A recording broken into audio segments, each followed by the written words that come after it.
En vivo desde Caracas, Venezuela, la primera emisión de El Noticiero.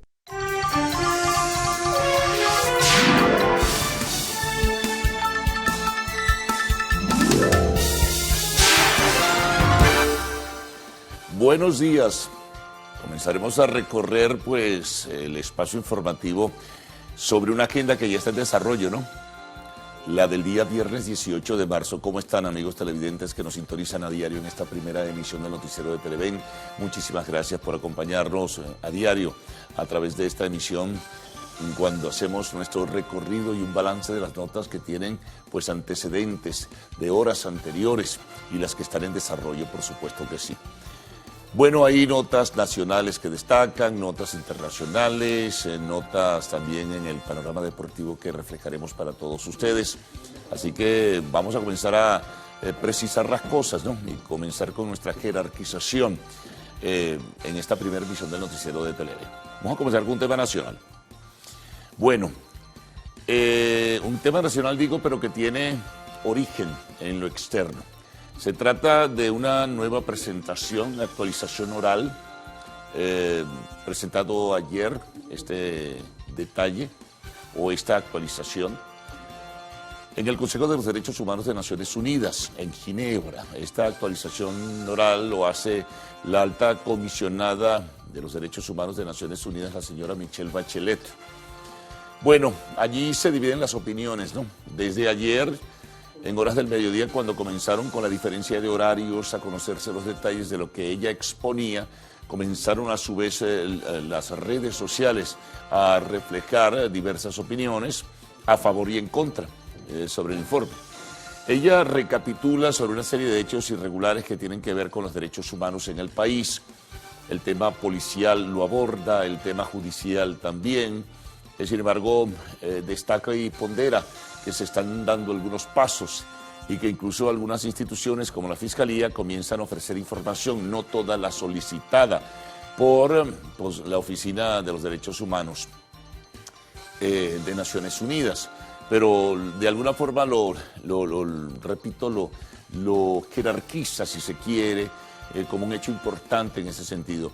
De todas formas, el tema de la detención de personas vinculadas a organizaciones no gubernamentales, los ataques a medios de comunicación social, el cierre de emisoras de radio, todo ello se recoge en esa actualización oral que hizo la señora Michelle Bachelet, a la par que también coloca en posición apreciable todo lo que es la posibilidad de retorno a negociaciones entre la oposición y el gobierno, el que se estén dando pasos importantes para comenzar a corregir las cosas dentro del sistema judicial venezolano.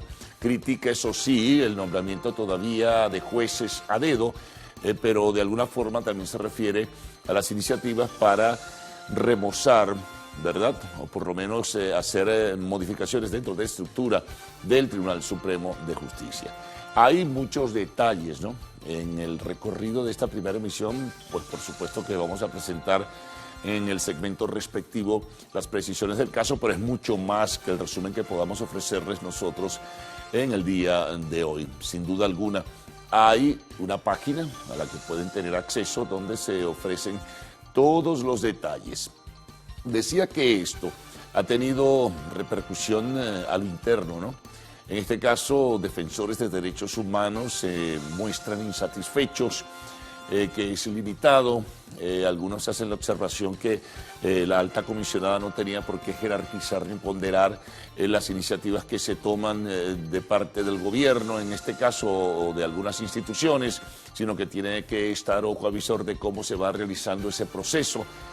En fin, es un debate muy delicado, es un debate que genera, por supuesto, sensibilidad, porque hay unos antecedentes muy fuertes que ubicaron al Estado venezolano en un cuestionamiento a nivel internacional, y eso no se puede sencillamente borrar de un plumazo.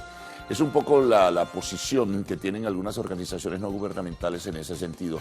Pero, repito, la señora Bachelet en esa actualización oral pues hablaba de las cosas que se están haciendo o que considera su oficina que se están haciendo en buena medida, y otras que critica el tema de las ejecuciones extrajudiciales, se menciona nuevamente, en fin, el tema de la violencia, son muchos detalles, ¿no?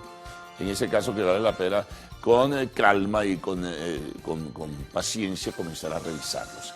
Pero es importante porque eso se destaca dentro de la agenda del día de hoy. Es probable que haya mayores repercusiones, es probable que el gobierno haga alguna observación también, en este caso, sea el fiscal o sea algún representante del alto gobierno.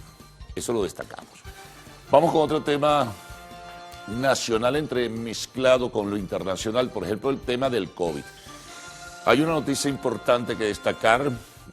Sigue reduciéndose el número de contagios y apenas una persona fallecida, dice el registro oficial, la estadística del gobierno, lo cual es importante en ese sentido porque se ha avanzado. Sin embargo, las cifras del gobierno, una vez más, pues difieren de las que ofrecen tanto sociedades médico-científicas en el país como también la Organización Panamericana de la Salud, porque la Organización Panamericana de la Salud dice que un 77 y algo por ciento solo ha recibido una dosis y que solo un 49,8% ha recibido 2 dosis. A su vez, el observatorio que hace un seguimiento al COVID señala que apenas un 5,4% de la población venezolana ha recibido la tercera dosis o dosis de refuerzo. Junto a ello surge, a propósito del refuerzo, el pronunciamiento de la Sociedad Venezolana de Infectología, explicando o señalando que el anuncio hecho por el gobierno de que debería colocarse dosis de refuerzo cada 4 meses no tiene por lo pronto o por ahora una base científica como tal, e invita entonces al gobierno en este caso a que tenga un apego o tenga contactos o intercambie información con las sociedades médico-científicas de Venezuela, que tienen, pues, digamos, el vínculo directo con lo que es el tema de la pandemia, pero no están de acuerdo, entonces, digo, con ese anuncio, ¿no? De todas formas, si lo hace el gobierno, por lo que dijo la propia ministra de la Salud, es porque van a existir dosis, pues, apreciables y suficientes para realizar esa inmunización cada 4 meses. Ayer, por cierto, anunciaba la ministra de Salud que llegaron más de 4.800.000 vacunas a través del mecanismo COVAX, lo cual es también algo importante que debemos relevar y debemos destacar o colocar de relieve en todo caso, porque es importante que existan dosis suficientes. De acuerdo a la información que se maneja, son para primeras y segundas dosis y también para dosis de refuerzo. No se especificó cuáles vacunas llegaron, si son las chinas, Sinopharm y Sinovac, los laboratorios en este caso, o es la rusa Sputnik. Uno debe presumir que es la china, que es la que se ha masificado mucho más para la inoculación en este caso. Otras informaciones también que tienen que ver con el COVID, pues ayer Estados Unidos anunciaba a través del secretario de Estado Anthony Blinken que había ya distribuido más de 500 millones de dosis gratuitamente en más de 110 países del mundo y que esperaba al cierre de 2022 haber entregado gratuitamente más de 1.200 millones de vacunas para la inmunización contra el COVID. Otros países siguen tomando medidas de flexibilidad, incluso algunos ni siquiera, algunos han dispuesto ya no solicitar más el certificado de vacunación para poderse mover en sus espacios. Ya otros habían tomado la iniciativa. Canadá lo anunció en el día de ayer. Es importante entonces también considerar todos estos hechos, ¿no?, dentro de la lucha contra la pandemia que seguirá. Y recuerden que la Organización Mundial de la Salud ha hecho referencia que hay rebrotes sumamente peligrosos y en China, sobre todo, hay un rebrote donde hay poblaciones de más de 50 millones de personas que están aisladas en la lucha, digamos, de la autoridad sanitaria china contra la pandemia, fundamentalmente por la cepa Omicron, ¿no? Bueno, otras informaciones también que destacan a nivel local. Ayer anunciaba el Instituto Venezolano de los Seguros Sociales, atención pensionados y jubilados, que se había depositado la primera fracción del retroactivo. Esto tiene que ver con el aumento del salario mínimo. Entonces, bueno, revisar las cuentas y ver a cuánto es el monto del retroactivo. Deben ser 15 días sobre el salario mínimo de 130, ¿no? Ya saben que se publicó en Gaceta Oficial, 130 salario mínimo más el bono de alimentación de 45 bolívares. En cuanto a la situación de Ucrania, bueno, sigue siendo más o menos similar. En este caso, sin embargo, comienzan a verse algunos espacios que pudieran indicar que se está en camino de lograr un acuerdo. El tema son las exigencias y las réplicas, en este caso, que realizan las partes. Exigencias, por ejemplo, de Rusia, que ya las hemos presentado en otras ocasiones. Ustedes vamos un poco a recordarlas. El tema de la neutralidad, el tema de la desmilitarización, el tema del reconocimiento por parte del gobierno de Ucrania de Crimea, de la península de Crimea, que fue ocupada en 2014 militarmente por los rusos, reconocimiento de las autoproclamadas repúblicas del Donbass, en fin, eso es complicado. Ucrania responde con que tiene que tener seguridad y por supuesto exige el alto al fuego y que se retiren las tropas rusas. Y necesita también, de alguna manera, seguridad. Los rusos se replican diciendo que necesitan la desmilitarización de Ucrania para tener la garantía que Ucrania no les vaya a atacar. Bueno, muchos dicen, ¿con qué Ucrania va a atacar a Rusia? Si es, digamos, abrumador el poder militar de los rusos a pesar de los contratiempos que han tenido en todo lo que ha sido la invasión de carácter militar. De parte de Putin siguen las advertencias, incluso en algunos casos amenazas, en fin. Ucrania está recibiendo pues apoyo. Ayer, por cierto, en Kiev, Ucrania, estuvo el fiscal de la Corte Penal Internacional, Karim Khan, in situ, ¿no? Ubicando claramente a ver y recibiendo información de lo que está pasando. Saben que hay 40 países que solicitaron la investigación en contra del gobierno ruso por crímenes de lesa humanidad y violación de los derechos humanos. En fin, esto va para largo. Lo importante sería que llegaran a un acuerdo del alto al fuego, establecer también corredores humanitarios y que se le ponga fin a esta guerra. Lo que vendrá después no será fácil, será muy duro. Además, la destrucción de ese país, la destrucción de la infraestructura de las ciudades. Ayer el alcalde de Kiev daba información sobre lo terrible, los costos. Se hace un cálculo muy aéreo, muy general en todo el país que serían destrucción por más de 100.000 millones de dólares. Imagínense lo que eso significa. Bueno, vamos con otras informaciones internacionales también. Del Perú, la Corte Constitucional estableció o decidió la libertad del expresidente Alberto Fujimori, quien pagaba condena de 25 años. También otra información, esta viene de Honduras, donde regresa a prisión por hechos presumibles de corrupción la esposa del expresidente de Honduras, Porfirio Loboya, se llama Roselena Bonilla. En deportes, bueno, tenemos que el Barcelona fue el único equipo español que disputaba ayer Europa League que pudo clasificar los cuartos de final. Fueron eliminados lamentablemente el Sevilla y el Betis de la misma ciudad. El Sevilla perdió 2-0 con el West Ham United en juego en Inglaterra y el Betis perdió en Frankfurt. En este caso, pues pierde su derecho a ir a los cuartos de final porque había perdido el primer partido. Así que bueno, eliminados, queda solamente el Barcelona en Europa League. Y hay otros detalles también en la información deportiva que ofreceremos a todos ustedes. Vamos ahora a presentarles titulares en esta primera emisión que complementan este apretado resumen que hemos hecho para todos ustedes. Comencemos.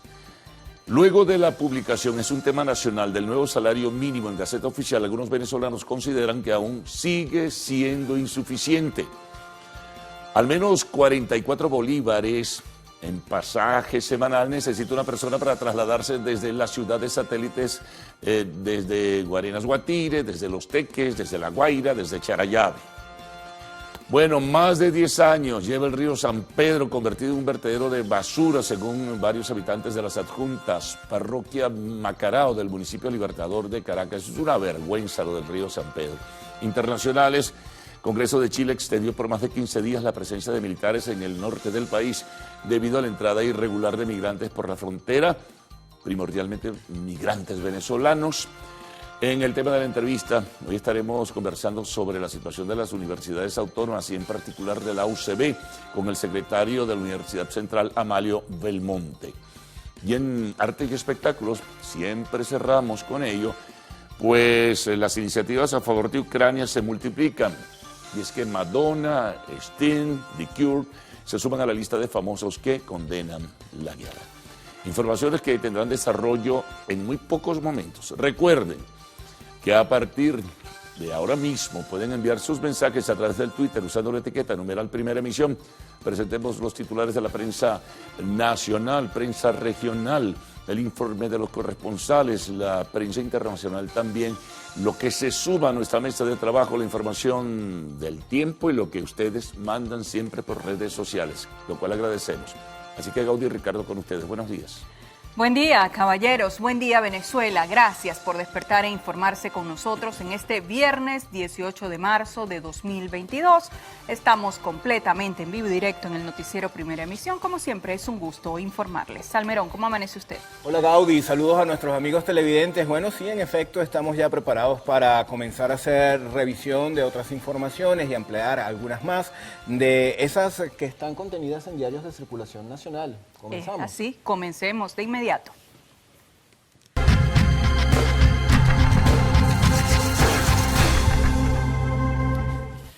Amigos, vamos a iniciar con la portada del diario 2001. Ellos tienen como titular principal un tema que han venido tratando en otras ediciones y es el cobro a distinta tasa, es decir, a una tasa diferente a la del Banco Central de Venezuela, del dólar en distintos puntos de la ciudad o de la Gran Caracas, como también se conoce. Aplican dólar turista a 6 bolívares en el Junquito. Lugareños se quejan de que los comerciantes vendan los productos por encima de la tasa del Banco Central de Venezuela. Buhoneros y chinos ponen recargas sobre la mercancía que ofrecen a los consumidores. También en esta portada vemos lo siguiente, es una información en materia de sucesos. Asesinan a 2 hombres por deuda de 1.000 verdes, esto pues en dólares. Cuerpos de la víctima fueron hallados en Hoyo de la Puerta. Llegan al país más vacunas. La ministra de Salud informó que este nuevo lote de inmunizantes arribó a Venezuela a través del mecanismo COVAX de las Naciones Unidas. Bien, ahora compartimos con ustedes la portada del diario El Universal. Ellos destacan en su edición el siguiente titular: Bachelet ve como alentadora la posibilidad de reabrir diálogo en Venezuela. Reseña la nota que la alta comisionada presentó una nueva actualización oral sobre la situación de derechos humanos en Venezuela. Dice también esta nota del Universal que Bachelet se refirió a la necesidad de fortalecer el diálogo entre todos los actores de la sociedad venezolana y dijo que es alentador saber sobre las discusiones para la reanudación de las negociaciones entre el gobierno y la oposición. Más abajo se reseña que presentó una nueva actualización y que exhortó a las partes involucradas en el diálogo venezolano a reanudar las conversaciones de forma inclusiva y participativa. Reiteró la disposición de su oficina en brindar apoyo técnico y ánimo a la comunidad internacional para facilitar las condiciones conducentes a alcanzar e implementar acuerdos significativos. Otro titular que reseña El Universal: aprueban conmemorar el Día Nacional de la Niña y el Niño Indígena. Dice en la nota que la Asamblea Nacional aprobó conmemorar el Día de la Niña y el Niño Indígena y exhortar a todos los órganos del Estado a la promoción y divulgación de sus derechos para garantizar su dignidad, participación y no discriminación. Al respecto, la diputada Carelia Aray Medina destacó que las y los niños indígenas tienen voz. El diputado Francisco Martínez señaló que en Venezuela hay más de 42 pueblos indígenas para los cuales existen políticas públicas que atienden a los infantes en cada una de las escuelas y liceos. Bueno, vamos a revisar ahora informaciones que contiene la portada del diario El Nacional. El titular principal dice: diplomático mexicano se reunió en Caracas con el chavismo y también con la oposición. Efraín Guadarrama, director general de Organismos y Mecanismos Regionales Americanos de la Secretaría de Relaciones Exteriores de ese país, de México, vino a nuestra nación poco después de que una delegación de Estados Unidos dejó abierta la posibilidad de evaluar el levantamiento progresivo de las sanciones a Venezuela si se dan pasos creíbles hacia la recuperación de la democracia. Fuentes dijeron a Bloomberg que la visita tuvo un carácter informativo, dado que México, como país sede de las conversaciones hasta ahora sin éxito, tiene interés de conocer detalles sobre las reuniones de los funcionarios venezolanos con los enviados de John Biden. Otro tema: en 45 bolívares quedó establecido el bono de alimentación de los trabajadores. Cubre solo una parte de los productos básicos. Bachelet considera un paso prometedor que se reforme el sistema judicial. Y nos vamos a centrar en la imagen que está en la parte inferior de la portada del diario El Nacional. Dice: se supera a sí mismo el telescopio espacial James Webb, el más poderoso que se haya lanzado nunca al espacio, consiguió alinearse completamente y ya ha enfocado su cámara infrarroja principal en una estrella. Aunque faltan meses para que pueda ofrecer su nueva visión del cosmos, este logro significa que el sistema óptico ha tenido éxito, con un rendimiento que, de acuerdo con los científicos, es mejor que el previsto. Mira, si uno se fija bien en ella, pues la imagen de esa estrella es muy similar a las que uno dibuja. Sí, para ver, wow, ¿verdad que sí? ¿Verdad que sí? Parece a la estrella de Belén incluso, Ajá, sí, así la que es. dibujan pues en Navidad, la de los pesebres, todo esto. Bueno, vamos ahora a revisar la portada del diario Últimas Noticias. Ellos abren con el tema de la vacunación contra el COVID-19. Arriban 4.800.000 dosis de vacunas contra el COVID-19, es el titular. Dice el sumario que las vacunas enviadas por el mecanismo COVAX se distribuirán en 19.000 puntos a nivel nacional. Esto lo informó la ministra para la Salud, Magali Gutiérrez. El cargamento fue recibido en el Aeropuerto Internacional Simón Bolívar. Las dosis serán distribuidas en los más de 19.000 puntos de vacunación que existen en todo el país, entre los que se encuentran las áreas de salud integral comunitarias, farmacias y centros comerciales. Indicó que se ha vacunado al 104% de la población mayor de 18 años con la primera y segunda dosis y la de refuerzo, así como a 61% de los niños y niñas. En tal sentido, anunció una reunión con la ministra de Educación, Yelixe Santaella, para hacer jornadas intensivas de vacunación en las escuelas. Otro titular que destaca Últimas Noticias. TSJ dejó incólume condena de 15 años a psicólogo que abusó de paciente. La Sala Penal anuló todas las decisiones tomadas con posterioridad a la emisión de la condena. La Sala Penal del Tribunal Supremo de Justicia declaró que queda incólume la condena de 15 años de prisión emitida contra el psicólogo Carlos Alberto Ortiz Mora, acusado de cometer abuso sexual a una de sus pacientes. En su oportunidad, la víctima adolescente manifestó que presentaba problemas familiares y, buscando una ayuda profesional, contactó al psicólogo Ortiz Mora. Aprovechando su estado de vulnerabilidad, la sedujo con fines sexuales, refiere la sentencia. La mencionada denuncia fue interpuesta ante la División de Investigaciones y Protección en materia de niño, adolescente, mujer y familia del 6CPC. El psicólogo fue imputado por abuso sexual a adolescente, exhibición pornográfica de adolescentes, acto carnal con víctima especialmente vulnerable y posesión ilícita de arma de fuego. Bueno, amigos, nos toca hacer nuestra primera pausa acá en el noticiero Primera Emisión. Al regreso vamos a hacer revisión de qué, señora Gaudí. La prensa regional, también pues la ronda con nuestros corresponsales. Ustedes sigan allí, enseguida estaremos de vuelta.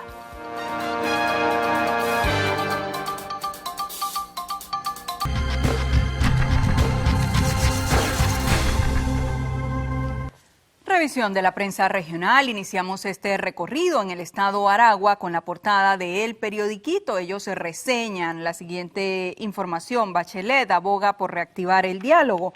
Dice el antetítulo que la alta comisionada de la ONU exhortó a las partes en Venezuela a reanudar las conversaciones de forma inclusiva.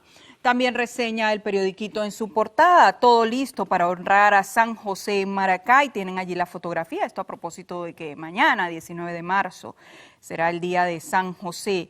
También reanudarán la obra ferroviaria en el tramo Maracay-La Encrucijada. Médicos plantean sueldo de más de $1.000. Expresidente Alberto Fujimori, esto en el tema internacional, recupera su libertad. El antetítulo fallo de la Corte Constitucional. Esto saben ustedes en Perú. Y también se reseña en esta portada, Altuve realizó donativo a alumnos del Cristo Rey. El Grande Liga quiso retribuir a la institución donde cursó estudios en el Limón y para ello contó con el apoyo logístico de Empresas Polar. En la parte superior, sensible pérdida, Michelle Sapene murió ayer en Miami a sus 40 años. Amigos, vamos a revisar ahora la portada del diario La Prensa del Estado Lara. Este periódico dedica prácticamente toda su primera página al tema eléctrico y de racionamiento que hay en esta entidad. Lo titulan de la siguiente forma: racionamiento eléctrico golpea 5 estados. Lara, Zulia, Táchira, Mérida y Trujillo son las entidades con más reportes de fallas en el sistema eléctrico. Habitantes en el estado Lara se quejan por este nuevo racionamiento que genera incertidumbre al no tener claro el llamado plan de administración de carga de Corpoelec publicado en sus redes sociales, el cual no establece horario en el que se darán los cortes en los sectores. Larenses denuncian que los cortes eléctricos se han vuelto más frecuentes y que además duran hasta 4 y 5 horas, debido a que los cortes tienen esta duración de 4 horas, tanto en comercios como en viviendas se dañan algunos alimentos refrigerados. Comercios en el centro de Barquisimeto han invertido en equipos para poder seguir trabajando durante los cortes. Veamos ahora qué trae la portada del diario La Calle, que circula en el estado Carabobo. Ellos han preparado un reporte especial, Medicina Ilegal del Negocio a la Muerte. Dice el sumario que el director del CICPC, Douglas Rico, alertó el aumento de casos de falsos profesionales de la salud que anuncian sus servicios en redes sociales. Uno de los de las más utilizadas es Marketplace. Han detenido a supuestos cirujanos y odontólogos con títulos chimbos. También se reseña en esta portada, arribaron 4.800.000 dosis de vacunas contra el COVID-19. Gobierno asignará bono por 6º aniversario del CLAP. También operativo más de 80% de los trenes en Metro de Valencia. En el tema sucesos, abatido el John buscado por estafas con Marketplace en Aragua. Además tenemos en el tema internacional, Ucrania se defiende con drones turcos que son baratos y letales.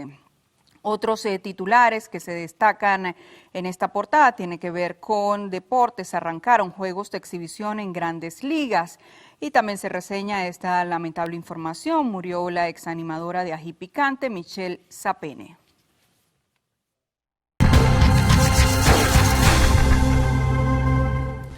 Bueno, y ahora nos toca hacer revisión de otras informaciones, en este caso en la voz de nuestros corresponsales.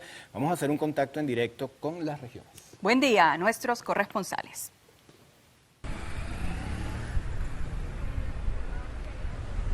Hola, buenos días. En el Táchira amanecemos con la información que continúan las lluvias. Hay sectores en la ciudad capital que están reportando aproximadamente unas 97 casas que están a punto de colapsar. Esto por problemas del alcantarillado, tanto de aguas negras como de aguas blancas. Los afectados aseguran que ya le han informado desde hace más de 8 años la situación a Hidrosuroeste y la empresa no se ha hecho presente. Hola, buenos días. Nos encontramos en la Escuela Técnica Agropecuaria Robinsoniana de El Tigre, en el estado Anzoátegui, institución que fue desvalijada completamente por los delincuentes a lo largo de estos 2 años de pandemia. Y lo más lamentable, que esta situación obliga a los estudiantes a recibir clases en el piso del anfiteatro. Según información aportada por estudiantes y educadores, en los zampones se llevaron todos los pupitres, mesas, estantes, carteleras, pizarras, rejas, puertas y parte de la cerca perimetral. Dijeron que es poca la matrícula estudiantil que queda y pidieron a las autoridades que cuanto antes inicien las labores de rescate de este centro educativo que forma a bachilleres en la parte técnica agropecuaria. Hola, buenos días. Acá en Lara amanecemos informándoles que la gobernación inició labores de mantenimiento al talud de apoyo de la vialidad superior del monumento Manto de María, que se encuentra ubicado en plena entrada de la ciudad de Barquisimeto, específicamente en la avenida Circunvalación Norte. Según lo explicado por el mandatario regional Adolfo Pereira, se realizará mantenimiento para luego reconstruir la vía que se encuentra apoyada en el manto. Los trabajos buscan proteger el talud para evitar erosiones. El gobernador también informó que en las próximas semanas se comenzarán con el mantenimiento de la obra cinética del Manto de María, el cual forma la imagen de la Divina Pastora con el fin de preservar su arquitectura.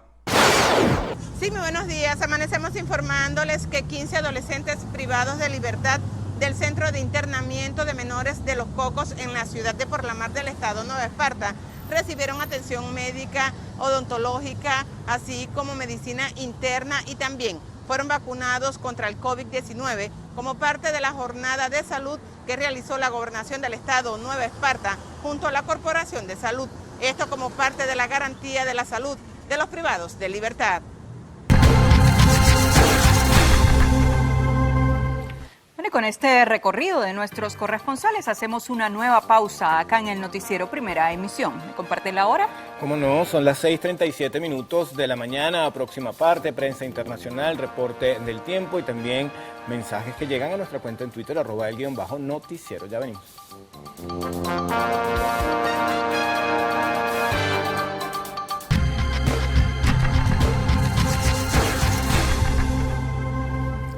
Revisión de la prensa internacional. Iniciamos este recorrido en España con la portada del diario El País. Ellos abren reseñando el conflicto Rusia-Ucrania. Dice la Unión Europea debate ya suspender la compra de gas a Rusia. Dice el antetítulo Guerra en Europa, día 23. La dureza del conflicto presiona a Alemania para aceptar una medida difícil. España canaliza por países del este las armas para Ucrania. También tenemos Mariupol ya no existe. La población trata de sobrevivir entre ruinas, sin agua ni luz. Vamos con la portada del diario El Clarín que circula en Argentina. El secretario de Energía de esa nación denunció y dijo que faltará gas en invierno. Se agrava la pelea interna en el gobierno. Cerruti confirmó que Cristina no le va a contestar al presidente.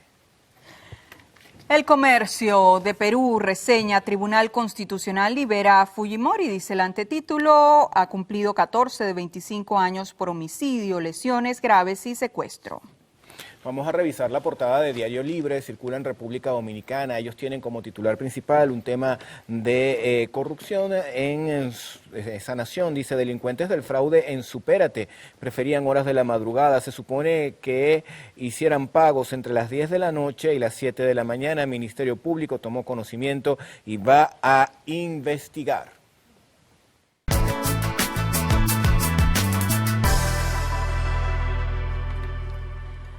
Revisemos las condiciones del tiempo gracias al reporte que nos da el INAME. Para las próximas 6 horas se esperan precipitaciones en los Andes, Zulia, Amazonas, Bolívar y nuestro Esequibo.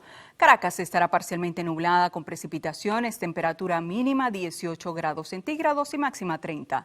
Valencia parcialmente nublada, temperatura mínima 25 grados centígrados y máxima 34. Maracaibo tendrá abundantes precipitaciones, temperatura mínima 24 grados centígrados y máxima 36. Recuerde usted que este reporte es válido hasta las 12 del mediodía de hoy. Para más información ingrese a la página web www.iname.gov.be. Vamos ahora con Ricardo Salmerón y esos mensajes que ustedes hacen llegar a través de redes sociales.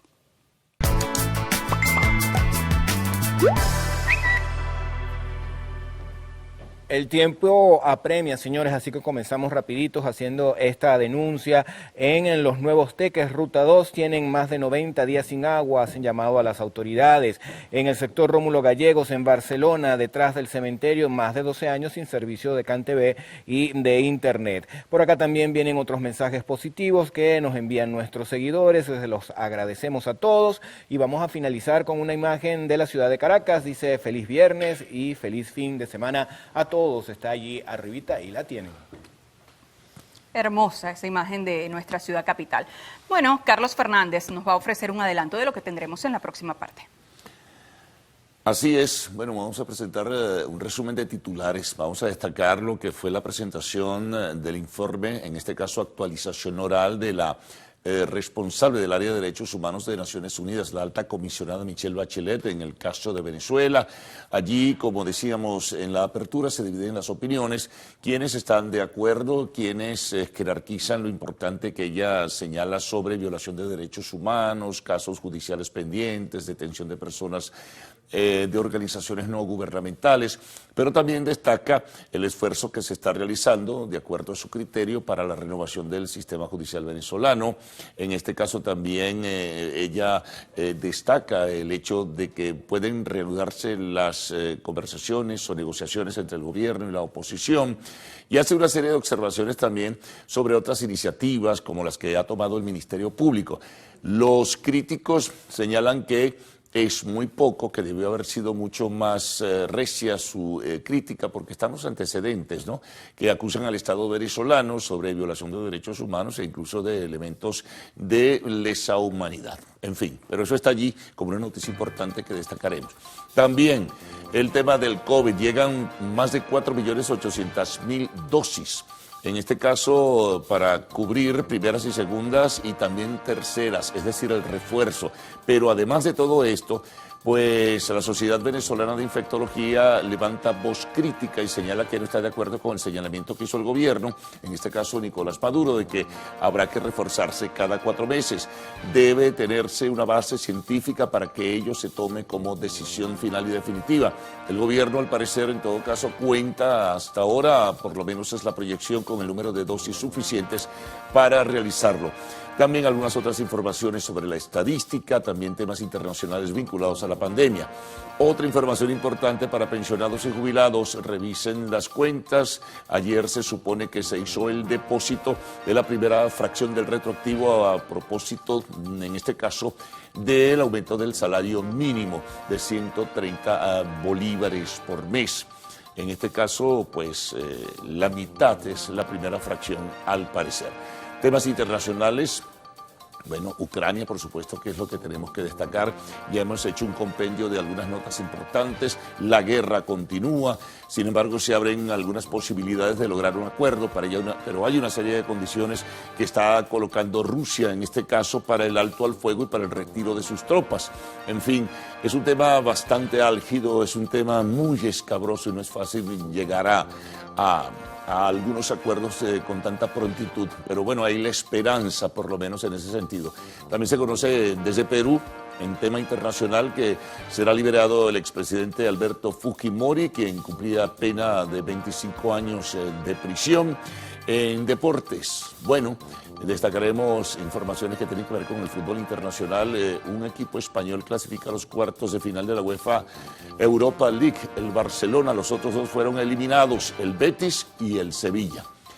Bueno, habrá información también sobre grandes ligas, seguramente, ¿no?, que están comenzando ya los juegos de exhibición. En el espacio de la entrevista conversaremos con el secretario de la Universidad Central de Venezuela, el profesor Amadio Belmonte, y al cierre, arte y espectáculos. Esto y mucho más al retorno, pero ya con los detalles, en voz de Héctor Matos y Adrián Barros, que están por allí. Buenos días. Claro que sí, Carlos. Buenos días, amigos. ¿Cómo están? ¿Cómo amanecen? Hola, Adrián. Buenos días. Buenos días, Héctor. Buenos días, compañeros y señores televidentes. Como siempre, un gusto acompañarles a esta hora. Hacemos una pausa para publicidad y en minutos venimos con las noticias y sus detalles.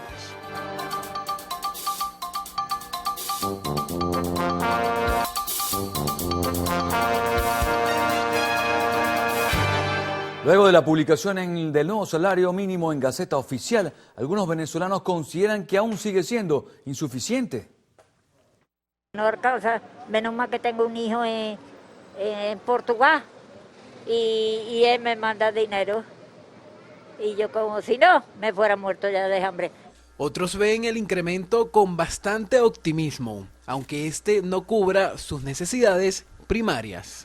A mí me parece que está muy bien y poco a poco se irá mejorando. Esto le permite a usted poder comprar proteína animal, carne, pollo, el mercado. Mira, se supone que tú no puedes hacer todo lo que quieres hacer, comer como debes comer, pero antes lo hacíamos, ¿no? Ante toda esta situación. Ahora Algunos pensionados desconocían que el 17 de marzo se pagará el primer retroactivo luego del alza en el ingreso mínimo mensual. Yo no me he enterado de nada porque no me han pagado ni el mes que pasado. No. Está cerrado el banco ese. Ahora vengo del banco y dice que a lo mejor lo abren el día 20. Me parece bien, vale, claro. Por más que sea la situación, o sea, a como teníamos el salario, los pensionados y todos, que nos paguen un retroactivo, que nos aumenten, qué sé yo, todo eso es bueno. ¿Qué se puede adquirir con una quincena? Usted deberá establecer prioridades. Tome nota. El kilo de muslo con 11,93 bolívares. La carne de primera, independientemente si es bistec, guisar, serían 21 bolívares con 60. La chuleta, 19,80 bolívares. El medio cartón de huevo, que tiene un total de 11,25 bolívares, que sería un total de 64,58 bolívares, pues que sería la quincena. Un kilo de tomate, que vale 4 bolívares con 20. Puede llevarse un kilo de plátanos, un kilo de cebolla, un kilo de papa, que sale a 5 bolívares cada uno. Puede llevarse un kilo de zanahoria, que vale 2 bolívares con 10. Puede llevarse medio kilo de ají dulce, un kilo de calabacín si le gusta, un kilo de berenjena, que vale 2 bolívares con 40, ambos están al mismo precio. Y ahí un total más o menos de 64 bolívares.3. Le quedan como 700 bolívares para que lleve ajo. El detergente no baja de 15 bolívares si es un detergente específicamente para ropa. Lo que sería el champú también no baja de 10 bolívares, 12 bolívares. Jabón de baño te puede costar entre 5 bolívares y 4.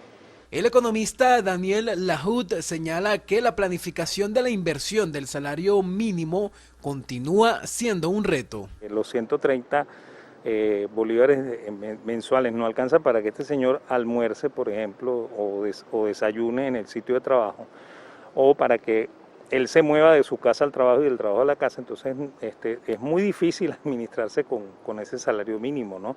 La recomendación para los que ganan más que salario mínimo es que probablemente dediquen alguna parte de educación de los hijos, ¿okay? Eso sería fundamental porque eso garantiza el futuro de la familia.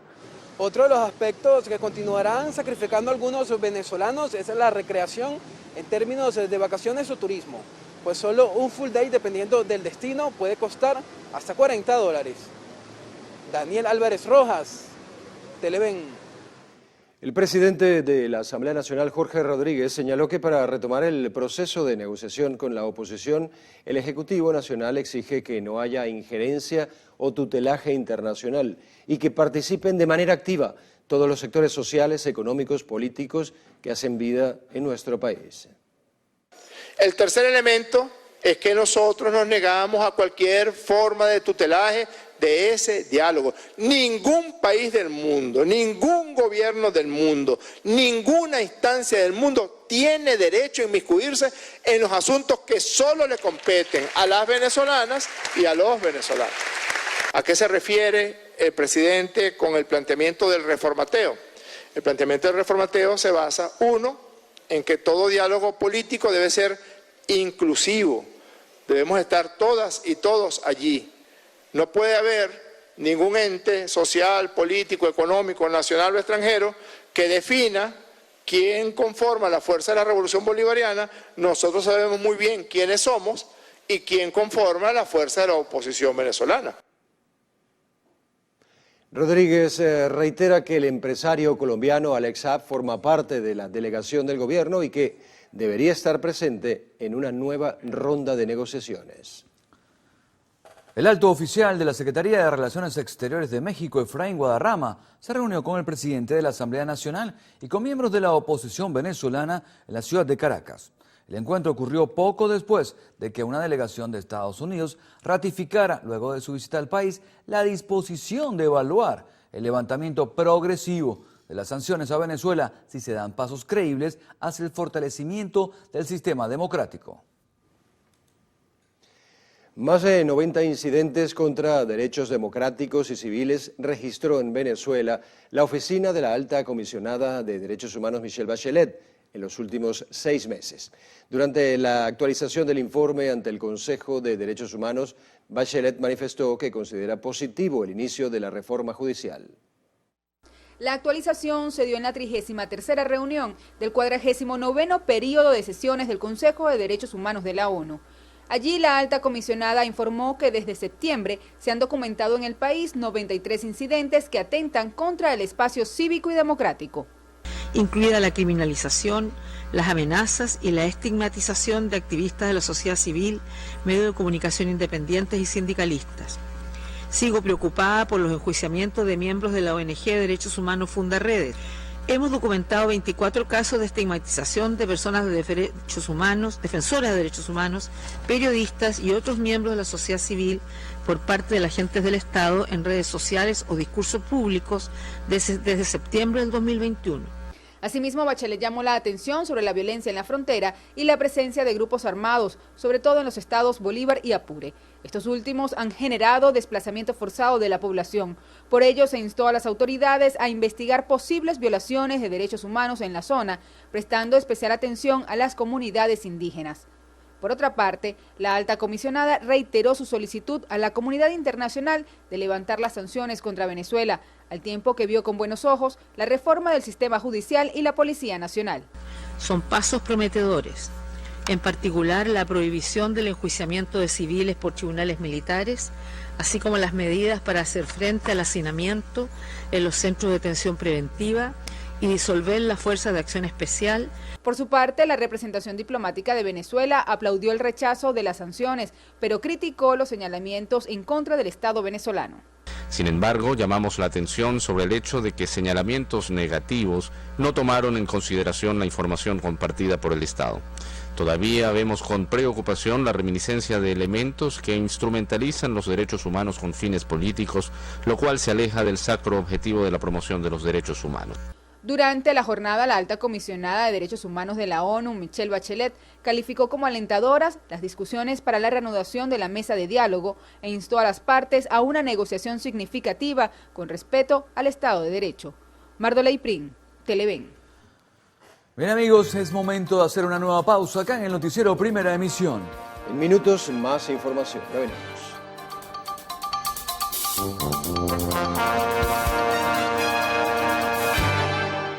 Ucrania busca sobrevivientes del bombardeo ruso al teatro de Mariupol, que servía de refugio a cientos de civiles. El presidente Volodymyr Zelensky se dirigió al Parlamento alemán para pedir acciones severas contra Moscú. Para conocer más detalles, veamos el siguiente reporte de nuestra cadena aliada Voz de América.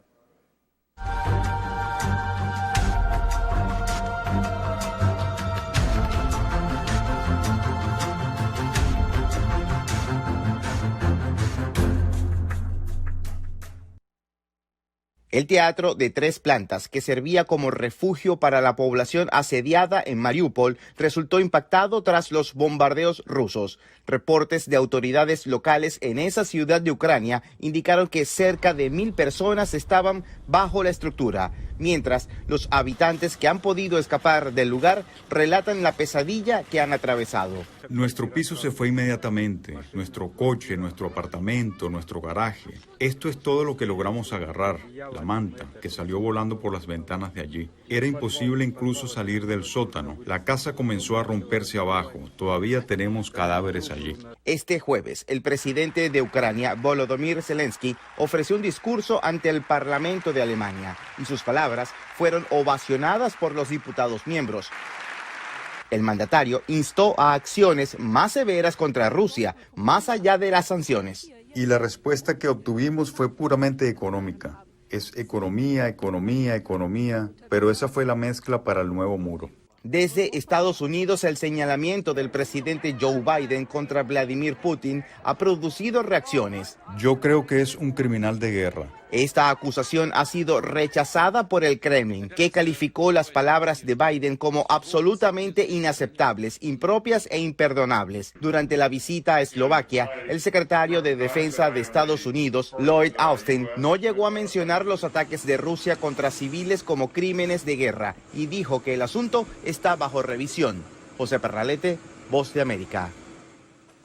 Rusia, cada vez más aislada, se negó a someter a votación una resolución humanitaria sobre Ucrania en el Consejo de Seguridad de las Naciones Unidas, al carecer de apoyo de sus aliados más cercanos. Aseguraron a AFP varios diplomáticos que pidieron el anonimato. Rusia declinó someter a votación una resolución humanitaria sobre Ucrania en el Consejo de Seguridad de la ONU. Diplomáticos que pidieron anonimato declararon el jueves a la AFP que Moscú desistió de su iniciativa al no lograr el apoyo de otros países. Rusia había presentado el martes un proyecto de resolución y pidió que se votara el miércoles, pero lo pospuso para el jueves y después para el viernes. La delegación rusa esperaba contar con el respaldo de China e India, que el 25 de febrero se abstuvieron en la votación de la resolución presentada por Estados Unidos y Albania para denunciar la agresión de Ucrania y que Rusia vetó. Rusia presentó una resolución que, entre otras cosas, pidió protección para los civiles, incluidos mujeres y niños. Es un juego cínico frente al extremo sufrimiento humano.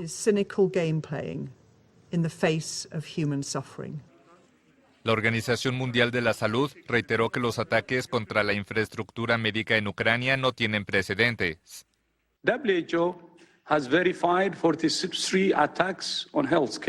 OMS ha verificado 43 ataques contra el sistema de salud con 12 muertos y 34 heridos, incluidos trabajadores sanitarios.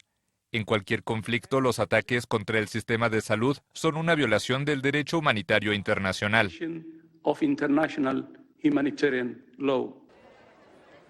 Más de 3 millones de personas han huido de Ucrania, la mayoría mujeres y niños, según la ONU.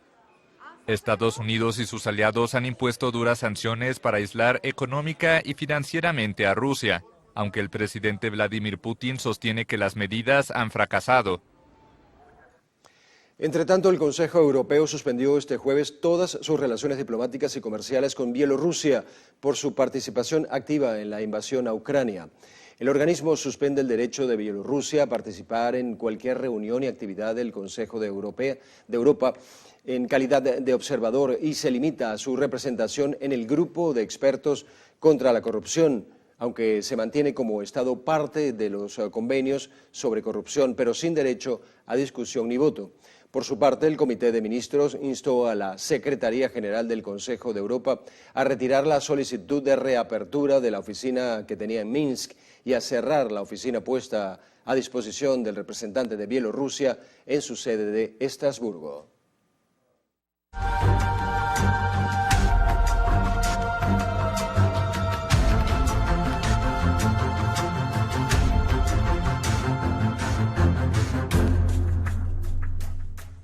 En las últimas 24 horas, Venezuela registró un fallecido y 186 nuevos casos de COVID-19, 184 de origen comunitario y 2 importados. Los casos comunitarios de la jornada se detectaron en 17 estados de todo el país. Entidad con mayor cantidad de casos es Zulia, con 71 contagios activos en 7 municipios.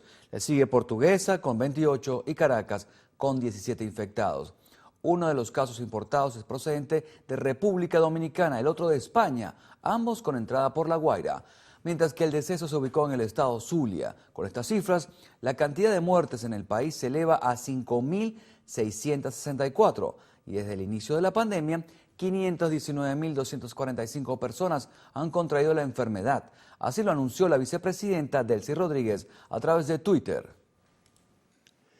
Arribaron al país 4.800.000 dosis contra el COVID-19 mediante el mecanismo COVAX. Así lo informó la ministra de Salud, Magali Gutiérrez, quien también señala que se realizarán jornadas de vacunación haciendo énfasis en la población estudiantil. Mayores de 18 años, ¿verdad? Un número récord, 104% de personas vacunadas. Nuestros niños, nuestra población infantil, un 61% de niños y niñas vacunadas. Vamos a hacer un intensivo para todos nuestros niños en las escuelas para subir esos números de niños vacunados, para que todos nuestros chamos estén vacunados desde la escuela. Ya hemos coordinado con la ministra del Poder Popular para la Educación para lograr estos objetivos. La ministra indicó que las dosis serán distribuidas en más de 19.000 puntos de vacunación en todo el territorio nacional, entre los que se encuentran las áreas de salud integral comunitarias, las farmacias y los centros comerciales. También recordó que al país han llegado más de 61 millones de vacunas desde el año 2021 mediante el mecanismo COVAX. La Organización Panamericana de la Salud informó que el gobierno venezolano mantiene una deuda con el Fondo Rotatorio de Vacunas contra el COVID-19. El subdirector del organismo, Jarbas Barbosa, indicó que han llevado a cabo reuniones con las autoridades venezolanas para estudiar la manera de cancelar el monto que se debe. Pese al compromiso, la OPS afirmó que Venezuela puede seguir adquiriendo vacunas utilizando el fondo rotatorio por el mecanismo COVAX. Destacó que han llegado más de 12 millones de dosis al país este año y que esta semana arribarán otras 6.5 millones de vacunas. Un ciudadano necesita al menos 44 bolívares en pasaje semanal para trasladarse a Caracas desde La Guaira, Los Teques o Guarenas. Las líneas de transporte público que prestan servicio a estas rutas largas tienen un costo entre 3 y 5 bolívares. Los pasajeros alegan que deben utilizar más de 2 camionetas para trasladarse a sus destinos, lo que incrementa el monto de pasaje diario. Específicamente, las personas que hacen uso de los buses de Caracas a La Guaira necesitan tener al menos $3 diarios para llegar a sus destinos. 5 bolívares o $1. ¿Y esto lo lleva hasta qué destino? Hasta Macuto, Caribe. ¿Y después de allí debe agarrar otro autobús? Claro, si no hay más, o sea, ese ya es hasta donde llega, Macuto, Caribe, después agarramos otro. Agarro 3 buses bajando y 3 buses subiendo para llegar a mi casa y llegar a la universidad. Y gasto aproximadamente $10 semanal. Yo hago de colegio ingeniero hacia aquí, agarrarle el transporte hacia Cateramar y bueno, cuatro pasajes. 4 pasajes. ¿Cada uno a cuánto? Bueno, rural sí, cobran 1.500, 2.000. ¿Cuánto necesita tener de pasaje diario? Sí, $2. $2. Hay veces aquí, en total. En total diario tiene que ser $3, porque hay veces pasan full. Una situación similar ocurre con los usuarios que viven o trabajan en los Altos Mirandinos y deben trasladarse constantemente a Caracas. El costo de pasaje oscila en 5 bolívares, monto al que deben sumarle otros pasajes, pues muchos de ellos utilizan hasta 3 camionetas diarias. Tomo 2 transportes. ¿Ah? Un gasto diario de 13 bolívares tengo mi pasaje. ¿Cuántos autobuses agarra aparte de este? Otro, que es el de llegar a casa, pues. El centro de Los Teques agarra el trigo. Ir bajar, o sea, en los dos cuando bajo subo son 3. Y 10 que gasto en el día acá, 5 bajando y 5 subiendo son 13. 2. De ahí a Los Teques y Los Teques al Paso gasto 8 bolívares diariamente. ¿Y eso semanalmente se traduce en cuánto? 40 bolívares. Otro de los destinos frecuentados por los usuarios es Guarenas, Guatire. Pasajeros suelen gastar hasta 30 bolívares diarios. El costo de transporte es de 5. Yo vivo en Guarenas realmente, o sea, una rutina diaria. O sea, lo mismo salgo, agarro un autobús hasta el terminal, del terminal para acá, de aquí al trabajo, del trabajo otra vez. Una ruta todos los días. Yo gasto diario $4, ya que viajo para Guarenas todos los días para mis estudios. Pasajeros alegan que el efectivo continúa siendo un dolor de cabeza para muchos. A pesar que las líneas de transporte públicos aceptan divisas, no todos cuentan con sencillo para el cambio. Vanessa Urbano, Televen. Y en Caracas, un corte de cabello para caballero puede pasar de los $25, mientras que la aplicación de un tinte para damas se consigue desde $20 en adelante. Estos precios dependiendo del establecimiento. Harley Monseguilemán con el reporte. Si hay algo que caracteriza a los venezolanos es que siempre quieren estar de punta en blanco. En tiempos anteriores acudían a las barberías y a los salones de belleza por lo menos 2 veces al mes. Ahora mismo, una vez y si acaso, a pesar de las distintas opciones que existen. Nos vinimos al Puente Fuerzas Armadas, referencia en Caracas de barberos callejeros, donde los cortes de cabello salen más económicos. A pasar los tiempos, la gente se deja llevar mucho por el arte, la moda, y le llama mucho la atención nuestro estilo de arte, pues. Y como cualquier corte que ellos busquen, puede valerle $3 nada más. Los barberos callejeros también atienden a mujeres. Cortarles el cabello igual cuesta $3. Pero las barberías formales también son buenas opciones y bastante concurridas. El corte más sencillo vale $4.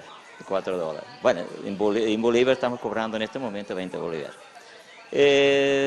Con frecuencia hay clientes que vienen semanalmente, pero otros que tardan 2 o 3 meses afeitándose también, ¿no? Mientras tanto, los grandes salones de belleza también facturan. En estos sitios la atención es privilegiada y cuentan con muchos servicios para estilizar a los clientes y los precios van de la siguiente manera. Una aplicación de tinte está entre 25 y 35 según el largo y la abundancia del cabello y la cantidad de producto que se gaste, ¿ok? Ahora, si la mujer quiere cortarse el cabello, ¿cuáles son los precios que se manejan aproximadamente? Acá se manejan más o menos los cortes entre 15 y $25. También lo que es caballero, tenemos lo que es el servicio de caballero, que es un servicio VIP, el cual incluye lo que es barba, depilación. Ahora, hoy en día los caballeros se arreglan muchísimo y eso es algo que es espectacular. El servicio de caballeros cuesta $25 y incluye la depilación de cejas y también la barba. En la calle hay de todo. Los que tienen años sin ir a la peluquería. ¿Desde hace cuánto no va a consentirse, a hacerse un cariñito? Hace como 10 años. Los que se atienden en casa. En la casa lo que hago es, ahorita en este momento, yo misma me lo pinto, me lo corto, todo. Y quienes hacen su sacrificio y van a los especialistas. Cuando te toca pintarte el cabello, sacarte las cejas, las pestañas, ¿cómo haces? Voy a la peluquería. ¿Cuánto dispones para gastar de eso mensual? Mensual, como te dije, $100. Siempre tengo una persona que me afeita cada 15 días. ¿Cuánto paga usted? $5. Ya tenemos el presupuesto de los adultos, pero si usted es de los que tiene niños en casa, prepare el bolsillo, porque los cortes para los más pequeños se consiguen desde $4 en adelante, dependiendo del lugar a donde asista. Harley Monseguilemán, Televen. Más de 10 años lleva el río San Pedro convertido en un vertedero de basura, según declaran los habitantes de las adjuntas parroquia Macarao del municipio Libertador. Los afectados además alertaron que los comerciantes de la zona son cómplices de la situación. De los negocios mandan a botar la basura y la echan para acá, para el río, en vez de llevarla al contenedor de basura que está por allá. Mira todos los desperdicios que tiran, los cauchos, las cosas viejas. ¿Cuánto tiempo lleva pasando esa situación? Y eso ya hace mucho tiempo, ya eso tiene años en eso. Y eso tiene un aproximado como de 10 años para acá, empezaron a echar basura para acá. Bueno, incluso veo que hay gente que procede a la quema de la misma basura. ¿Eso se encarga la comunidad también? No, eso me imagino que son los lateros que duermen debajo del puente. De las casas no vienen a botar basura aquí, esto es de los comercios de aquí de la adjuntas. ¿Oyó? Eso es todo, y eso es lo que trae, eso es un foco de contaminación. ¿Cómo ha sido la situación, bueno, cuando le prenden candela a esa basura? Sí, antier justamente le prendieron candela, ahí se ve la candela el monte quemado. ¿Qué pasa? Escríbanos cómo se pone esto acá al momento en que pasa. O sea, abarrota de basura, porque se congestiona el basurero ahí, entonces ellos le echan candela. De este lado del puente pudimos constatar lo que ya varios habitantes de la zona nos habían dicho, un dormitorio improvisado de las personas que habitan acá debajo de esta estructura con sábanas, cajas, restos de ropa y también un colchón desgastado. Estas personas en situación de calle buscan ganarse el pan de cada día con labores ocasionales para los dueños de los negocios que están adyacentes al río San Pedro. Según los afectados, no cumplen con su trabajo como deberían. En la zona hay distintos puntos con containers y aseguraron que la recolección de basura es regular. El modus operandi que utilizan está causando daños en la salud de transeúntes y habitantes del sector. Produce infección respiratoria a las personas que habitamos en este sector y es constantemente los incendios en este sector debajo del puente porque habitan muchos indigentes aquí debajo del puente. ¿Cada cuánto aproximadamente pasa esa situación? No, prácticamente que semanalmente porque uno pasa al colegio y eso y siempre hay esa cantidad de humo aquí en el sector. Descríbanos el momento en el que pasa y está encendida esa basura. El humo tóxico es fuerte, el humo, el incendio, el humo pica demasiado en la vista, te produce infección en los ojos. siempre está afectando, pues uno tiene que pasar prácticamente que corriendo porque está el incendio allí, pues, y afecta hasta los carros, los vehículos que van pasando en el momento. El exhorto que realizaron los encuestados en este sector de las adjuntas es a que las autoridades pongan un módulo de vigilancia policial cercano al puente y que tomen acciones con respecto a estas personas en situación de calle. Jonathan Cárdenas, Televen. El fiscal general de la República, Tarek William Saab, anunció la donación de 141.177 unidades de equipos, medicamentos e insumos médicos a hospitales militares de Caracas. Se logró identificar e incautar insumos odontológicos.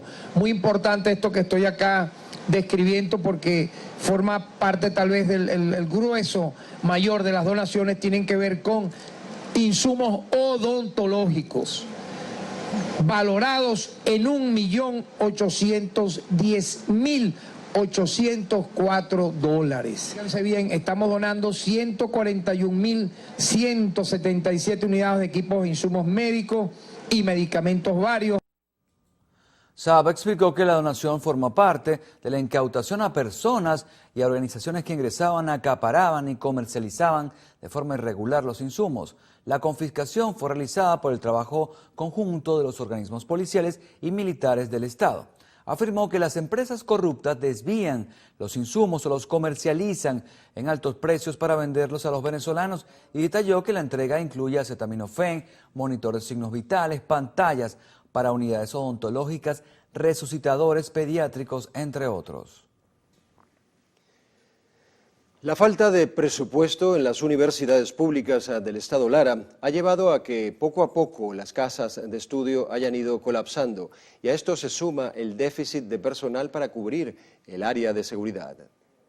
La infraestructura se está cayendo a pedazos porque no hay el presupuesto, ¿verdad?, para reparar las instalaciones.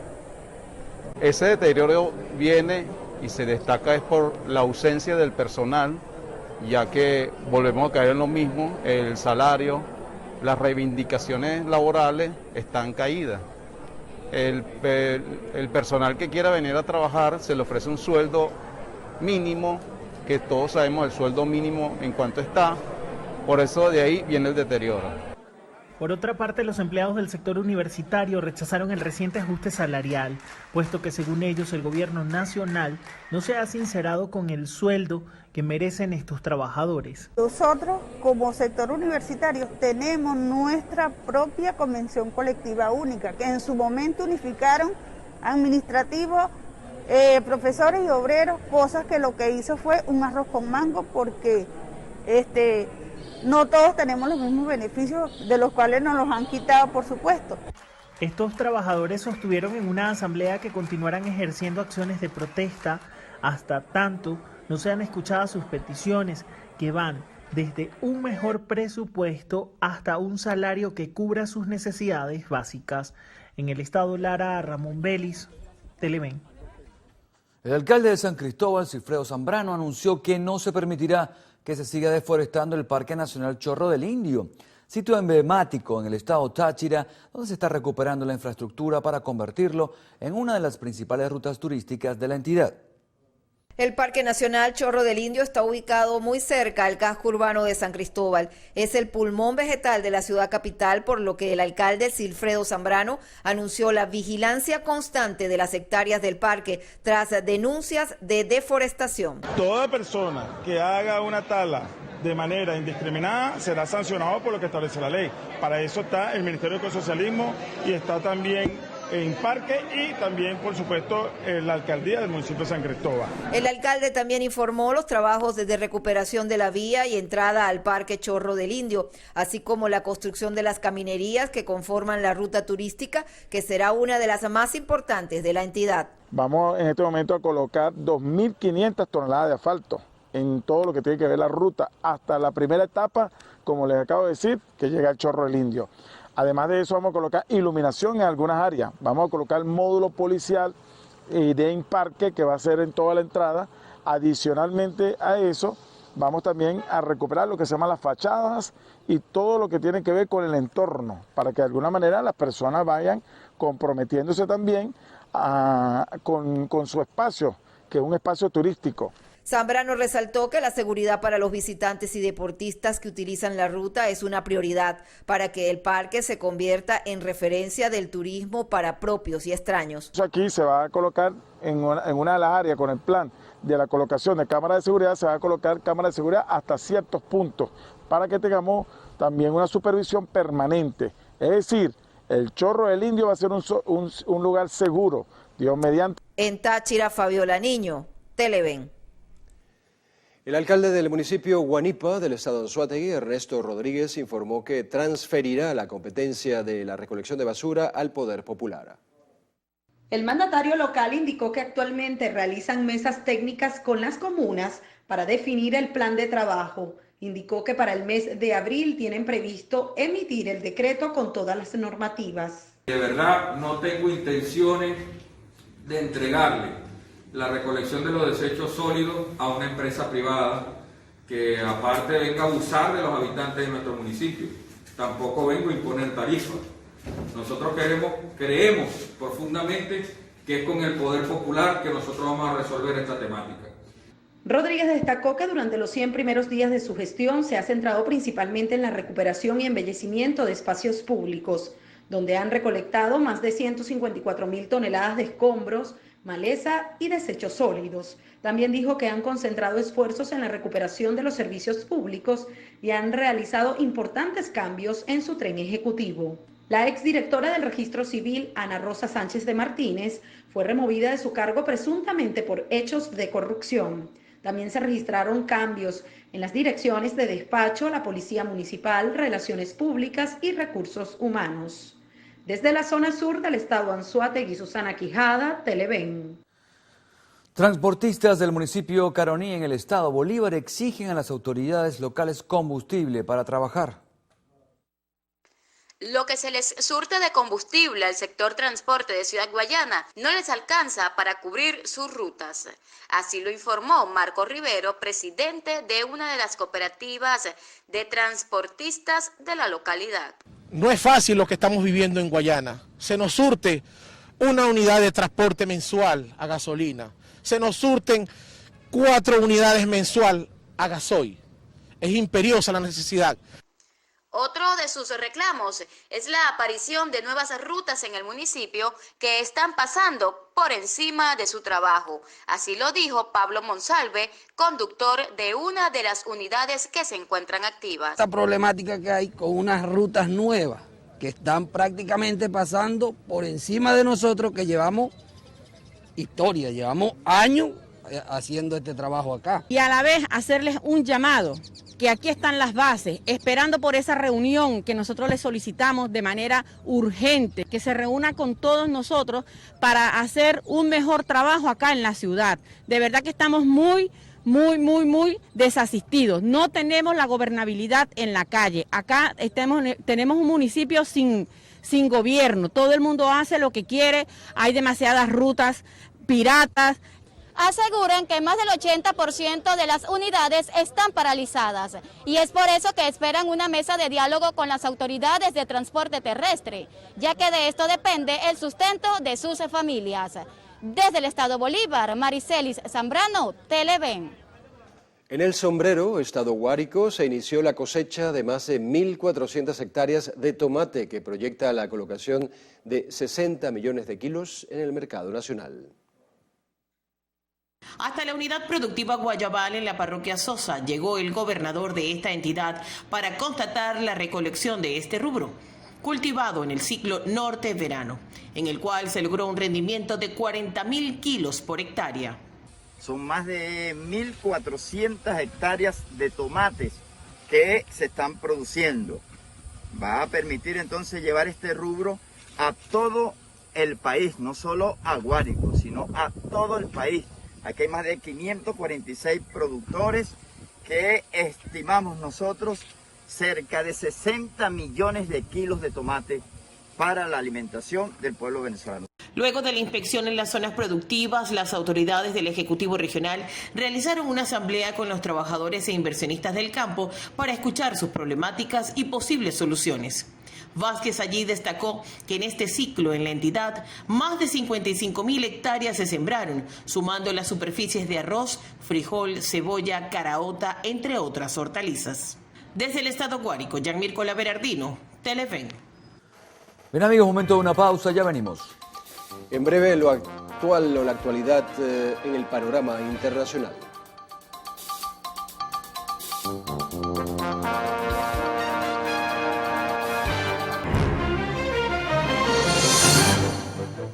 Iniciamos nuestro recorrido internacional en Colombia, donde 3 personas fueron asesinadas durante ataques de hombres armados ocurridos en la zona cafetera al noreste del país. Los hechos tuvieron lugar en el municipio Venecia, ubicado en el departamento de Antioquia. La policía confirmó que 2 de estas víctimas eran menores de edad.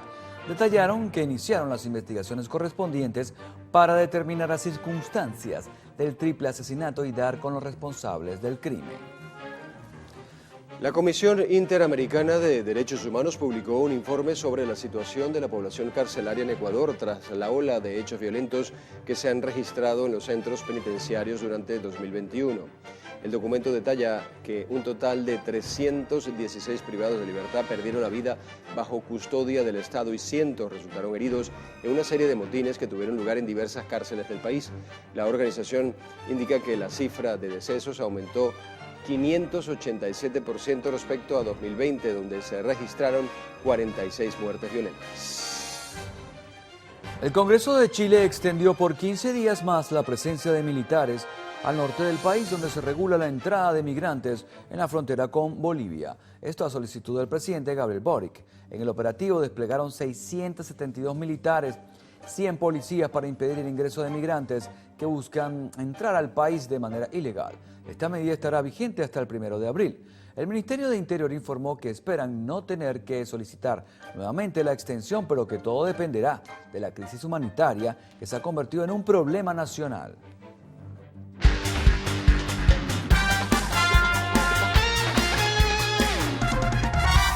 Empresas Polar, a través de su marca Maltín Polar, coordinó la entrega de un donativo del Grande Liga venezolano José Altuve a la unidad educativa Cristo Rey, ubicada en El Limón, en el estado de Aragua.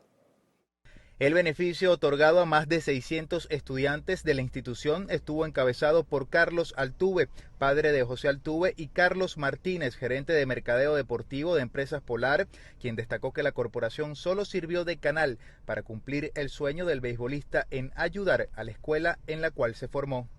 Nosotros pues contribuyendo a, como digo nuevamente, y hay que ser reiterativo, a un donativo que José Altuve, conjuntamente con su esposa, está haciendo en el colegio de 644 camisas para los niños que estudian aquí. José y su esposa y su familia han contribuido, han tratado de darle un retorno al colegio por darle su educación. Por su parte, directivos y docentes de la unidad educativa Cristo Rey agradecieron el gesto, mismo que aseguran es consecuente desde hace varios años. José Carlos viene desde hace 3 años colaborando con la institución en reparaciones, en dotación, y en este momento nos envía este regalo a través de Empresas Polar. Estamos muy contentos de que nos recuerde, significa que hicimos una buena labor, estamos en su corazón.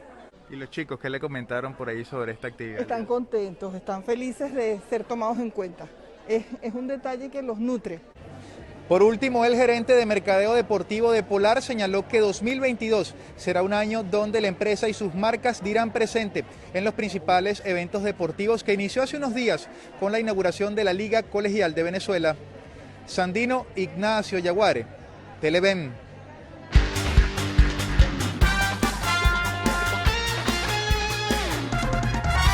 Momento de un nuevo corte para publicidad en el noticiero Primera Emisión. En la próxima parte, Carlos Fernández tendrá como invitado en la entrevista a Amalio Belmonte, secretario de la Universidad Central de Venezuela. Ya volvemos.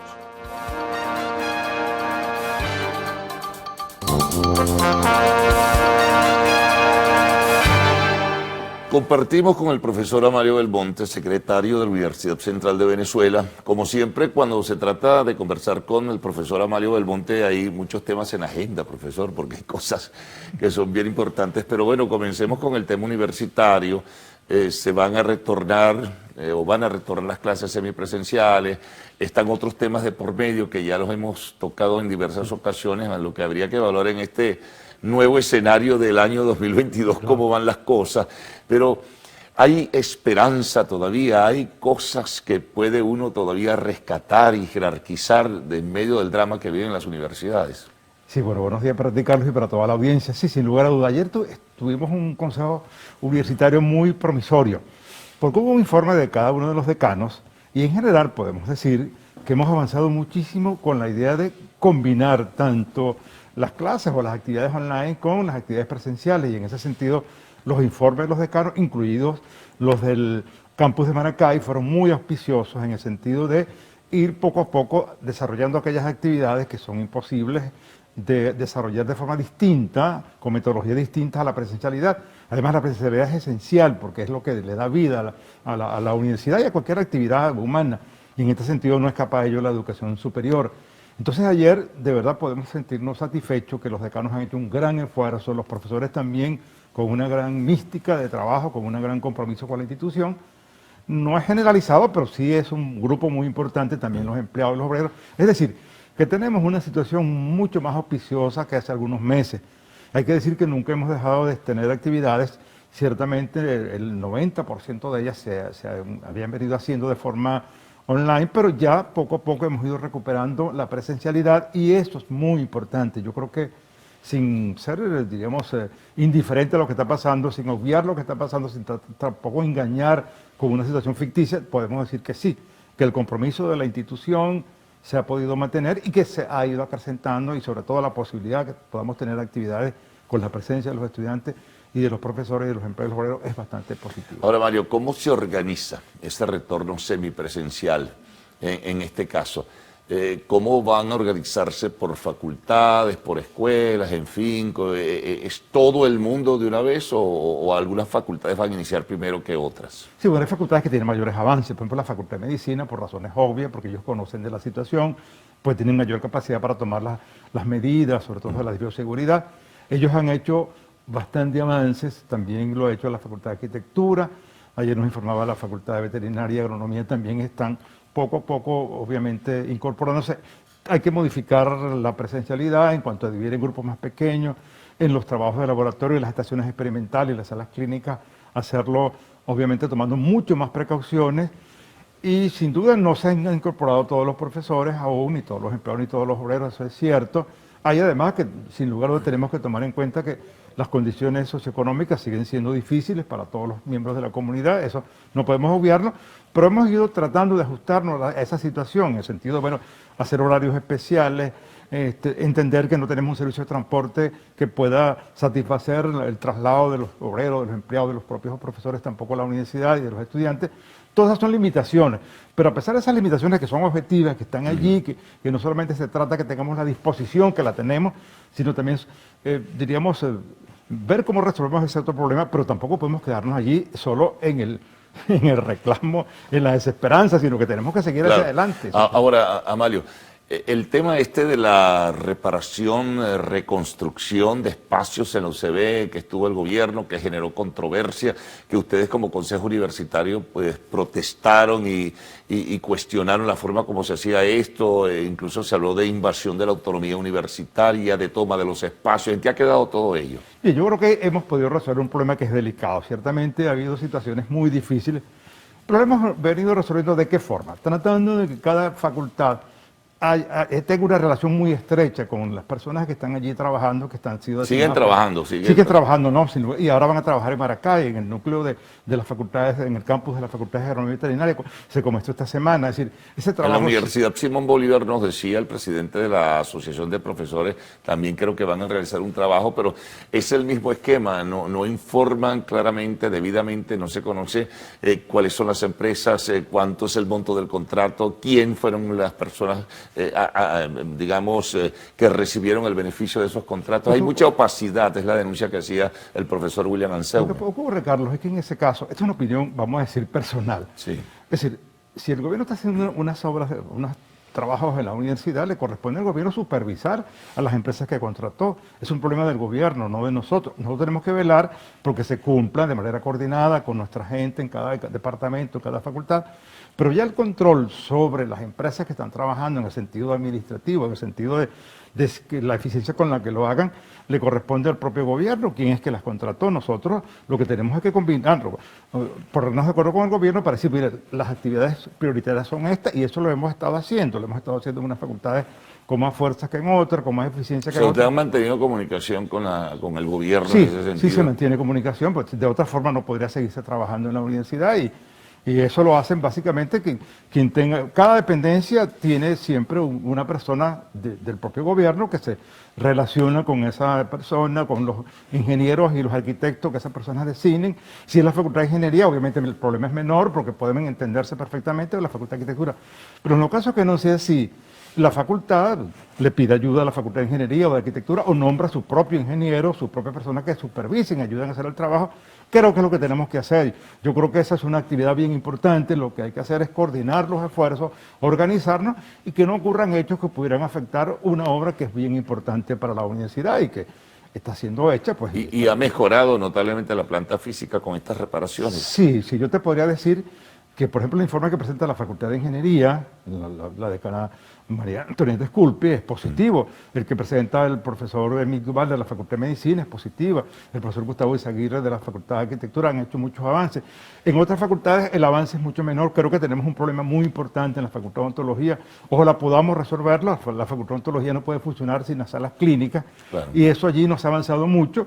Vamos a hacer una solicitud expresa, lo va a hacer la decana, se va a reunir con los funcionarios correspondientes para ver en qué medida la Facultad de Odontología, que tiene problemas menos avanzados o muy poco avanzados, puede resolverlo. Pero en las facultades que te mencioné, por ejemplo, de Ingeniería, Medicina, la Facultad de Arquitectura, hay avances significativos en la Facultad de Humanidades, también los hay en la Facultad de Ciencias Económicas y Sociales. Es decir, esas facultades presentan balances positivos. Las otras no es que no se puedan hacer las cosas que no se han hecho, quizás con el aceleramiento, inclusive hay obras en el comedor universitario que también están muy avanzadas, casi por concluir. Es decir, que tenemos una infraestructura que está siendo mejorada sin lugar a dudas. Ahora, es una situación donde la tensión inicial se ha reducido un tanto.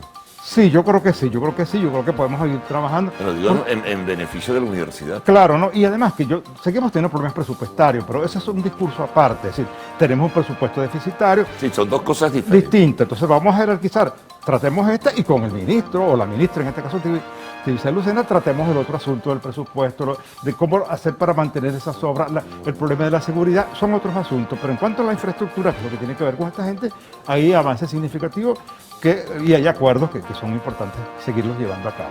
Bueno, hagamos pues un paréntesis, Amalio, no, claro, vamos a cumplir con algunos compromisos y vamos a retornar enseguida para continuar conversando con el profesor Amalio Belmonte, secretario de la Universidad Central de Venezuela.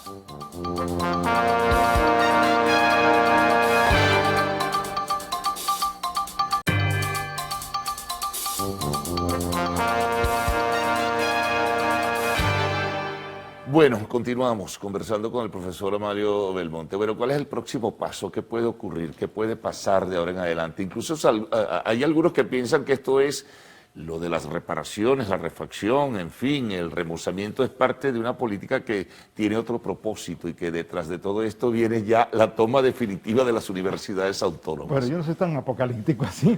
Pues tú sabes que hay quien nos lo plantea. Sin duda alguna, sí que pasa con la política nacional, ¿verdad? Que el Twitter y los espacios virtuales sirven para todo tipo de información. Tampoco somos muy ingenuos, ciertamente. Pero hay como dos asuntos y tú lo preguntabas muy bien, Carlos.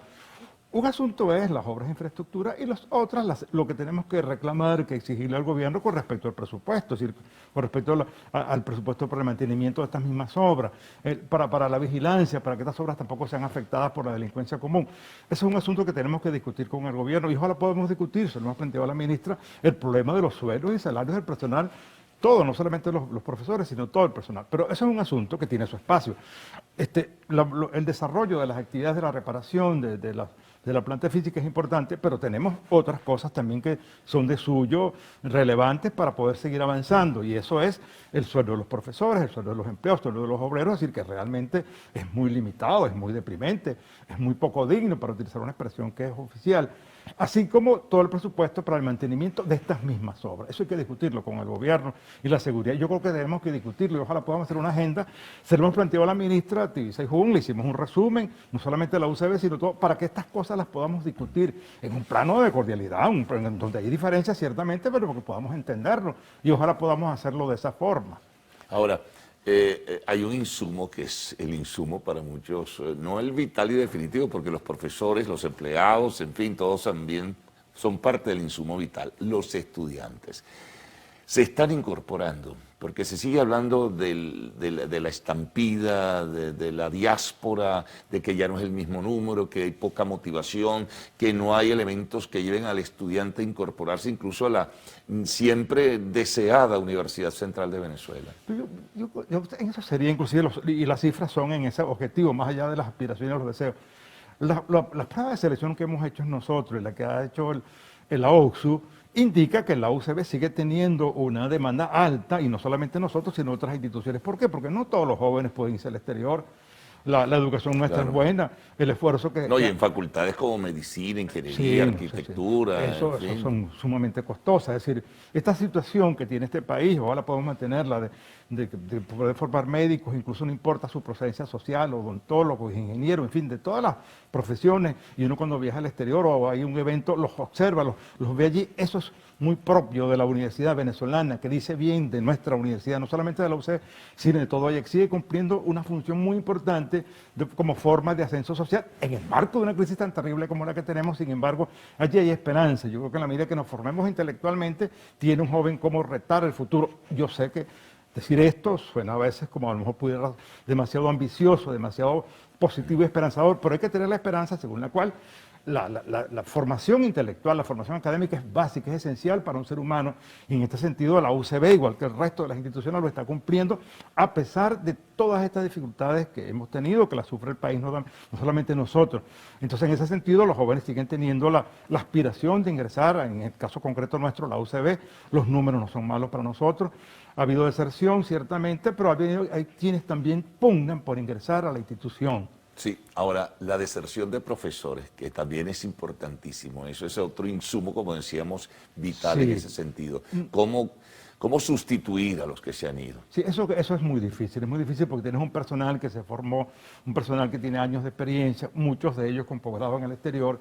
Y si un profesor decide irse, porque bueno, la situación obviamente de supervivencia así le obliga. Es dramática. Es dramática. La otra vez veíamos un reportaje que presentábamos sobre la situación de profesores precisamente en la Universidad Central de Venezuela, y era desgarrador lo que ahí se planteaba. Sí, lo es. No tenemos un sistema de salud como lo teníamos antes, que fortalecido. Eso también hay que hablarlo con el gobierno, hay que exigírselo al gobierno, un sistema de salud, de protección social de los profesores, de los empleados, de los obreros, que era una manera de ingreso invisible, por llamarlo así, por lo costoso que es la que se ha hecho la salud en Venezuela. Eso no existe como estímulo. Obviamente que los sueldos tampoco son un estímulo usarlo por un profesor titular o por un profesor de cualquier escalafón. Pero bien, te diría que a pesar de todo eso, hay profesores que continúan, y sin ellos no hubiese sido posible mantener la universidad. Sin el esfuerzo de los profesores, de los docentes de la institución y los héroes de los empleados que nos han acompañado, habría sido muy difícil en estos años tan terribles que hemos sufrido, de tanta exigencia, de tantas limitaciones, de tantas carencias, mantener la institución viva, no sobreviviendo, sino viviendo. Y hay que reconocérselo a ese personal, a los que han ido, a los que han trabajado online, a los que siguen creyendo que la formación académica tiene un compromiso con la universidad, con la formación académica, con los jóvenes, y eso es importante, a pesar de que, digo, la situación no es precisamente estimulante, no lo es. Ahora, rescatemos el antiguo tema, Amalio, renovación de las autoridades universitarias. ¿En qué ha quedado todo eso? Sí, bueno, nosotros sabemos que es un problema importante, que es un tema importante. Ayer discutimos también, además de lo que te decía de lo auspicioso del Consejo Universitario de ayer, discutimos un reglamento. Estamos haciendo un reglamento transitorio, como lo llaman los abogados, o parcial, no recuerdo el término exacto porque no soy abogado, en el sentido de buscarle una solución para convocar unas elecciones en las cuales prive lo académico y podamos nosotros renovar nuestras autoridades, porque ciertamente así lo hemos querido. También la rectora, obviamente, que es la otra autoridad con la cual comparto la dirección de la universidad, en términos globales, como se dice en la universidad, pues compartido. Es decir, en el sentido de buscar opciones. Ayer discutimos un reglamento que se lo vamos a presentar al Consejo Nacional de Universidades, que nombró una comisión para discutir también estos asuntos. Ese reglamento empezamos a discutirlo, pensamos que hacer un consenso con él y poder convocar las elecciones para renovar el equipo rectoral. No tienen visualización de fechas. O No, un no la cálculo tenemos, o un vaticinio pudiera ser en tal o cual. Pero sí creemos, yo soy un poco más optimista que otros rectores de otras instituciones que han dicho que no es posible hacerlo este año. Yo creo que podemos hacerlo este año. Ya avanzamos con una discusión ayer, nos falta una segunda discusión. Ese reglamento va a estar pronto bien organizado, bien discutido. Una vez que esté discutido, nosotros entonces podemos convocar, sin violentar ninguna norma, sino en términos de lo que la legalidad permite, que tenemos que respetar y tomar en cuenta, y también la autonomía universitaria, convocar elecciones, en este caso concreto de la Universidad Central de Venezuela. También soy en ese sentido auspicioso, creo que podemos hacerlo. Pero que el Consejo Nacional de Universidades tampoco retrase todo el proceso una vez que lo tengan listo, porque entonces si tiene que ir esa instancia es la que tiene que decidir y determinar. No, yo creo que una vez que tengamos eso, que tenga suficiente fortaleza desde todo punto de vista de la legitimidad interna, y sin violentar y sin retar nada externo, porque no es el caso por hacer una batalla por ellos, sino buscar los mecanismos racionales de entendimiento, podemos convocar unas elecciones. Ahora, no es un tema sencillo ni mucho menos. No lo es, pero hemos avanzado. Mire, hay un ambiente electoral que se decretó hace algún tiempo. Yo sé que la pandemia, obviamente la presencialidad también no sirve como estímulo, pero sin embargo, a pesar de ello, hay preocupación en la comunidad por ese tema y le estamos tratando de responder de la mejor manera posible. Ahora, ¿cómo incursiona el gobierno en medio de todo esto? Claro, la posición que pueda tener el gobierno, y por eso es que el Consejo Nacional de Universidades nombró una comisión en la cual está incluida la UCB, lo representamos la rectora y yo en ambas comisiones, para discutir este asunto, no el de la UCB, sino, pero en todo caso incluye la UCB. Pero se incluye el resto también, me imagino, de las universidades autónomas. Sí, claro, y ahí es muy probable, hoy tenemos una reunión de balance, por cierto, sobre ese asunto, y yo creo que podemos avanzar en las dos perspectivas, una eventualidad de la universidad y los procesos internos que no están unidos a esa ley por los momentos. Podemos hacerlo con un reglamento parcial, que es lo que está intentando hacer la Universidad Central de Venezuela. Simplemente para recapitular, ¿el comienzo de la presencialidad es a partir de qué fecha? Ya existe concreto, Carlos, desde finales, incluso del año pasado hubo, pero con mucho mayor fuerza ahora, y se va a acentuar mucho más en los meses que vienen. En el mes de abril se va a acentuar con mucho mayor fuerza en otras facultades, pero ya ha venido ocurriendo de manera lenta, pero ocurriendo, y mucho mayor, con mayor fuerza en este momento, con mayor presencialidad. Y bueno, tenemos más experiencia, requerimos recursos, sin lugar a duda, para las medidas de bioseguridad y todo esto. Y bueno, a la medida que podamos tener recursos, la disposición de los profesores que existe, los estudiantes que también quieren hacerlo, yo creo que podemos avanzar en medio de dificultades, por supuesto, no en el mejor marco posible. Bueno, muchas gracias, Vale, por toda esta información que era bien importante para ubicarnos un poco más en la situación que están viviendo las universidades autónomas y en particular, muy concretamente en particular, la Universidad Central de Venezuela. Pausa y al regreso, arte y espectáculos en lo actual.